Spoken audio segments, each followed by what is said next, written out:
t'es-tu déjà investi dans une activité? As-tu déjà mis beaucoup d'énergie pour pouvoir développer un projet qui te tient à cœur? Malheureusement, après 1 ou 2 mois, tu t'es rendu compte que les finances ne suivaient pas. Tu as donc décidé d'abandonner. Si toi aussi, tu as déjà été confronté à ce type de situation, ce message, il est pour toi.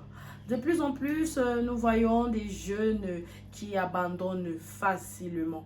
Sûrement parce qu'ils comparent leur parcours à celle de ceux qui ont réussi.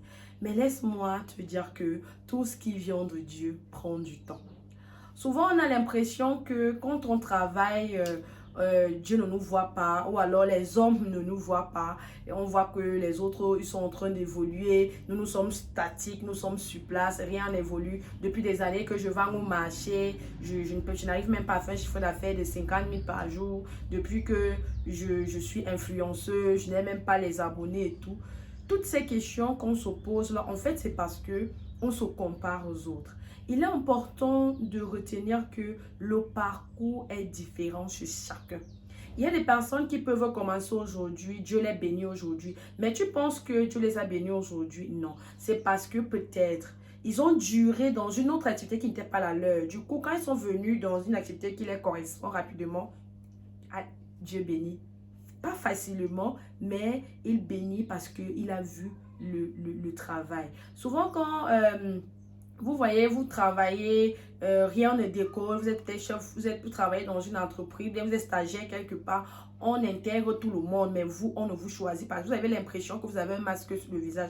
En fait, ce n'est pas ça. C'est parce que la bénédiction de Dieu vient souvent tellement grande que le Seigneur, il nous prépare souvent à recevoir cette bénédiction-là. Si tu n'es pas encore préparé à recevoir quelque chose, Dieu ne peut pas te le donner. Parce que ce que vous oubliez souvent, c'est que le pouvoir, la richesse, l'argent, ces choses-là viennent souvent avec des forces. Et lorsque ça ne vient pas de Dieu, peut-être vous partez chez un praticien, il vous permet d'avoir de l'argent, ou alors peut-être vous avez une boutique dans un marché, vous partez voir un praticien, vous lui demandez de vous donner une écorce ou d'un produit qui va faire en sorte que les gens ne viennent que chez vous. Quand vous aurez cette richesse-là, vous pensez que cette richesse, il va vous donner ça naturellement et simplement. Non, il va vous accompagner cette richesse-là avec un esprit qui va vous contrôler. Vous allez devenir auteur, aigri, un but de vous-même. Vous voyez ces personnes dans nos vies, dans nos quartiers, dans notre entourage, qu'on appelle des parvenus. On dit, ah, il ne savait même pas qu'il devait être là où il est là.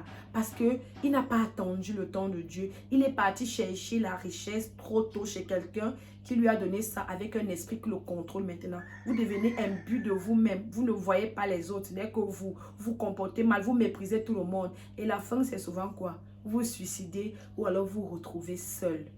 Il est important d'être patient, de rester positif et de se dire que si aujourd'hui je ne suis pas encore au niveau où je rêve être, ce n'est pas parce que Dieu ne me voit pas, ce n'est pas parce que je ne travaille pas, c'est parce que je ne suis pas encore prêt à recevoir la bénédiction de Dieu. Alors, en attendant qu'elle arrive, je continue de travailler pour que le moment venu, je puisse facilement jouir de cette richesse-là, sans me comporter comme un parvenu, sans autant mépriser les autres, parce que je saurais que j'ai travaillé dur pour être à ce niveau-là. Donc, s'il y a quelqu'un qui vient me demander, ma grande soeur ou alors ma petite soeur, est-ce que tu peux m'aider dans ton activité? Je vais l'aider parce que je sais que je sais traverser ces étapes-là dans ma vie. Mais quand vous cherchez toujours à brûler les étapes, ça finit toujours mal.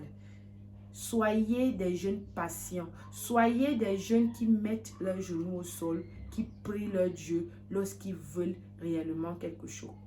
Soyez patients.